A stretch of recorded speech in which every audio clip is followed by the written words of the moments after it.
अति सहजरे कम टाइम रे आज आम बनैबा बिल्कुल मार्केट भली आलू पेटिस खाइबा पई एते टेस्टी लागिबो जे छुआ माने बाहरर सिंगड़ा बरा चप सबू खाइबा भूली जिवे। नमस्कार, मामा किचन ओडिया को आपण मानक अनेक अनेक स्वागत। आजिर ए रेसिपी पाई प्रथमे आमको मैदा दरकार। तो एठी मु गोटे कप मैदा नहीं जाइछि। एबे आमे देई दबा स्वाद अनुसार लूण, 2 बड़ चामच घी देई दबा। घी जगह आपण माने तेल मध्य नहीं पारिबे, किंतु घी देले बास्नाटा बहुत बढ़िया आसीबो ए आलू पेटिस रे हमर। एबे आमे हाथ रे मिसेई भल भाव रे चकटी नहीं जिबा। तो एई भली भाव रे मुठा हेउथबा दरकार हमर। एई भली भाव रे मुठा हेले कोन हबो ना एकदम क्रिस्पी बनिबो। तापर एबे आमे अल्प पानी देकी आमे अटा चकला भलिया चकटी नहीं जिबा। अधिक पानी आमे दबानी, अल्प अल्प पानी ढाली की आमे भल भाव रे चकटी नहीं जिबा। एथिरे आमे बिल्कुल सोडा की इनो दबानी। तो एई भली भाव रे गोटे थर आपण माने बनेबे बढ़िया भाव रे फुलिबो, एकदम क्रिस्पी बनिबो आलू पेटिस टी हमर। याको आमे 15 मिनिट पर्यंत घोड़ेई नहीं जिबा। तापर गोटे छोट बाउल ले आमे दे दबा गोटे बड़ चामच कॉर्नफ्लोर, 4 बड़ चामच तेल। याको आमे किछि समय एई भली भाव रे गोळेई नहीं जिबा। एटा हमर एकदम क्रीमी टाइप रे हेई जिवो। तो एई भली भाव रे ही ताको गोळेइबा। तापर एठी मु नहीं जाइछि 3टा मीडियम साइज रो आलू को सिझेई नहीं जाइथिली। याको आपण मान चाहिले ग्रेट करि परिबे, नल नाही एई भली भाव रे हाथ रे मध्य चकटी नहीं परिबे। तो आपण मानकु जेमिति पसंद तो सेई भली भाव रे आपण माने आलू को चकटी की नहीं जिबे। तो सेई टाइम भीतर एठी मु 2 बड़ चामच तेल देगी तेल को गरम होबा पई छाड़ी देइथिली। तापर एबे आमे देई दबा आधा छोटो चामच जीरा, गोटे कटा पियाज। गैस रो फ्लेम को लो मीडियम रखी की एबे आमे देई दबा 2 बड़ चामच बादाम, अल्प किछि भृषंग पत्र। आको आमे भल भाव रे टिके भाजी नहीं जिबा। पियाजटा अधिका लाल करिके आमे भाजीबानी, पियाज रे खाली कंचा स्मेल पळै जिवो। तो 1 ରୁ 2 मिनिट आमे एई भली भाव रे भाजी नहीं जिबा। तापर एबे आमे देई दबा आधा छोटो चामच अदा रसुण रो छेचा। छेची की देले बास्ना बहुत बढ़िया आसीबो। अल्प किछि धनिया गुंड आधा छोटो चामच रु कम दबा। अल्प किछि आमे देई दबा जीरा गुंड। जेहेतु आमे घरे बनाउचंती ना, अधिक मसला आमे किछि भी दबानी, हल्का मसला देई बनेइबा खाइबा पई भारी टेस्टी लागिबो। स्वाद अनुसार लूण आधा छोटो चामच देई दबा। अल्प किछि हळदी गुंड दबा। आधा छोटो चामच दे दबा आमे काश्मीर रेड चिली पाउडर। याको आमे किछि समय भाजी नहीं जिबा। सबो गुंड मसला हमर भल भाव रे टिके भाजी हे जिवो। तेनु करी गैस रो फ्लेम को बिल्कुल भी मीडियम रखिबानी।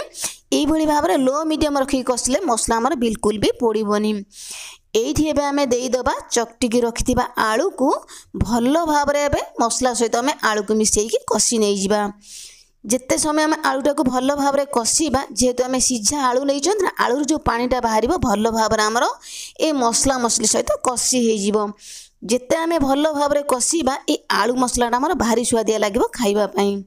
तो एठी एबे हमर आलू मसलाटी भल भाव रे कसी हे गलानी। एबे आमे देई दबा आधा छोटो चामच गरम मसला, अल्प किछि कटा धनिया पत्र। ए आलू मसलाटी की आमे आउ किछि समय कसी नहीं जिबा।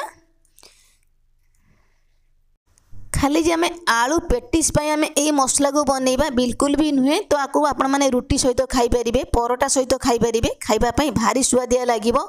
मु कहिले किछि नै, तो आपण माने गोटे थर बनेला पर ही जानि परिबे।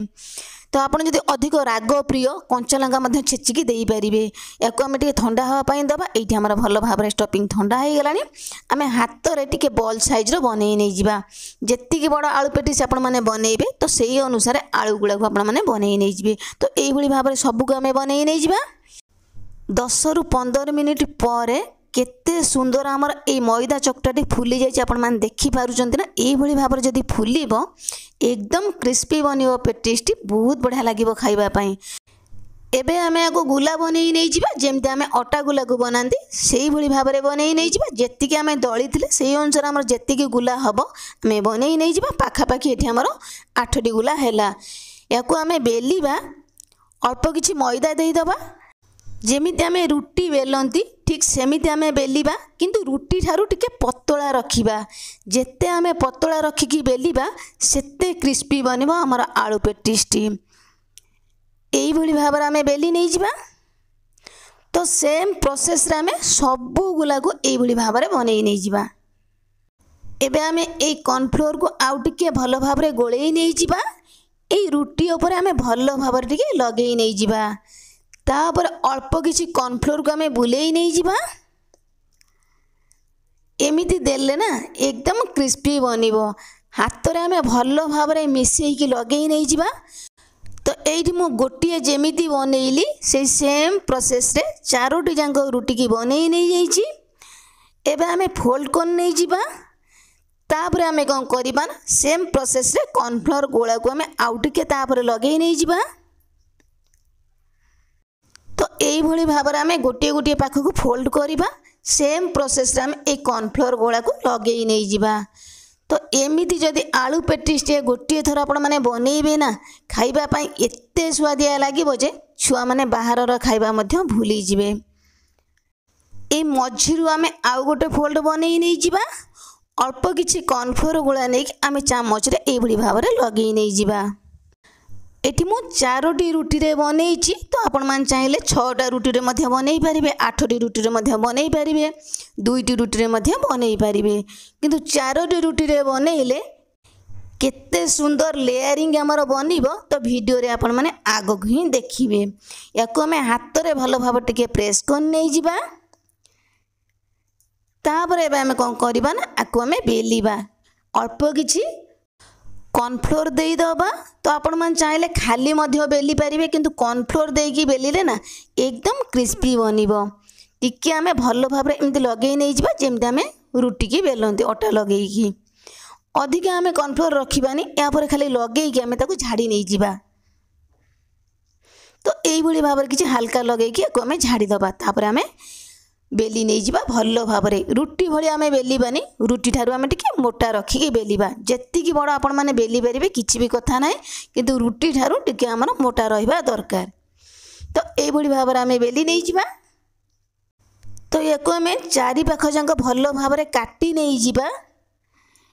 एई जो एक्स्ट्रा पार्ट हमर बळिला ना याको हमें भलो भाबरे आउ टिके चकटिकी एई भली भाबरे बेली नै जिबा। तापरे हमें मझिरु काटिबा।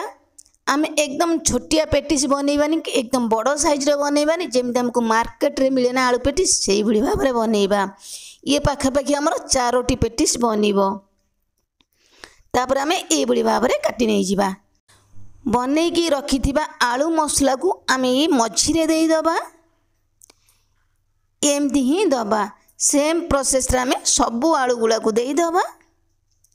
आठारु जदि आपण माने आउ टिके बड़ साइज करिकी बेलिबे तो 6टी पेटिस आपण माने बनेई परिबे। तो आपण माने जो प्रोसेस रे बेलिबे जेति बड़ साइज रे बेलिबे सेई अनुसार आलू पेटिस हमर बनिबो। तो एबे हमें दुईटा जांक मुंडो को भलो भाबरे टिके प्रेस करिकी हाथ रे चापी नै जिबा। अधिक हमें जोर चापीबानी, हल्का से प्रेस करिकी चापी नै जिबा। अधिका जदि हमें चापी नै जिबा ना बिल्कुल लेयरिंग होबनी आ भलो भाबरे मध्य ए आलू पेटिस हमर बिल्कुल बनिबोनी।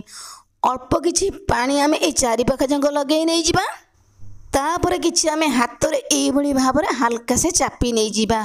अधिक बिल्कुल चापीबेनी। अधिक जदि प्रेस करके चापी देबे ना बिल्कुल लेयरिंग होबनी, भलो भाबरे मध्य आलू पेटिस हमर बिल्कुल बनिबोनी। तेणु करी मु जेमिति बनेइबी तो आपण मान ठीक सेमिति ही बनेइबे।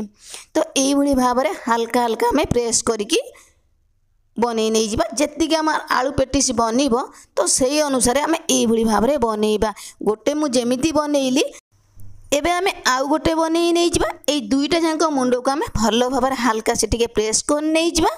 तापर अल्प पानी लगेकी चारि पाख जांक हल्का हाथ रे हमें प्रेस कर नै जिबा। जेतिक हमें बनेइबा तो एई भली भाबरे सब को हमें बनेई नै जिबा। तो सेई टाइम भीतर एठी मु तेल को गरम कर नै जाईथिली। एबे हमें आलू पेटिस के देई दबा। जेतिकी तेल रे धरिबो तो सेई अनुसार आमे दबा। एठी मु 3टी देली। गैस रो फ्लेम को मीडियम रखिबा। 5 मिनिट पर गैस रो फ्लेम को लो मीडियम ही रखिबा। कारण एका सहित जदि आमे मीडियम रे रखिबा आलू पेटिस हमर पोड़ी जिवो, एकदम भलो भाबरे क्रिस्पी हेकी बनिबोनी। 5 मिनिट पर गैस रो फ्लेम को लो मीडियम रखि आमे लेउटेई नै जिबा। आउ आमे 5 रु 7 मिनिट छाड़ी दबा। 5 रु 7 मिनिट पर ए आलू पेटिस रो कलरटा आपण माने देखि पारछन्ती ना केते सुंदर देखा जाउची। एकदम लेयरिंग हेकी अछि। जी भी आलू पेटिस टिके खाइबो केही भी जानी परिबेनी ए आलू पेटिसटी आमर घरे बनीची बोली। एकदम मार्केट भली देखा जाउची ना, देखिबा पई जेतिकी सुंदर देखा जाउची ना, खाइबा पई मध्य सेतिकी सुआदिया लागिबो। एइठी आमर आलू पेटिस गुड़िक हो गलानी, आमे बाहर कर नहीं जिबा। तो सेई सेम प्रोसेस रे आमे सब आलू पेटिस की छांकी रेडी कर नहीं जिबा। एबे आमर रेडी हो जाइची अति सहजरे कम टाइम रे बिल्कुल मार्केट भली गरमा गरम एकदम क्रिस्पी आलू पेटिस। तेबे मोर प्रिय दर्शक बंधु वीडियोटी की स्किप न करी फुल वॉच करेंगे, फुल प्रोसेस रे बनइबे, खाइबे और समस्त को खुआइबे। आजिर रेसिपी आपण मानकु केमिति लागिला छोटिया कमेंट करबा पई बिल्कुल भूलिबेनी। तेबे रहिबे नमस्कार, पुणी आमे देखा नुआ रेसिपी सहित नुआ गुटे सुंदर वीडियो रे।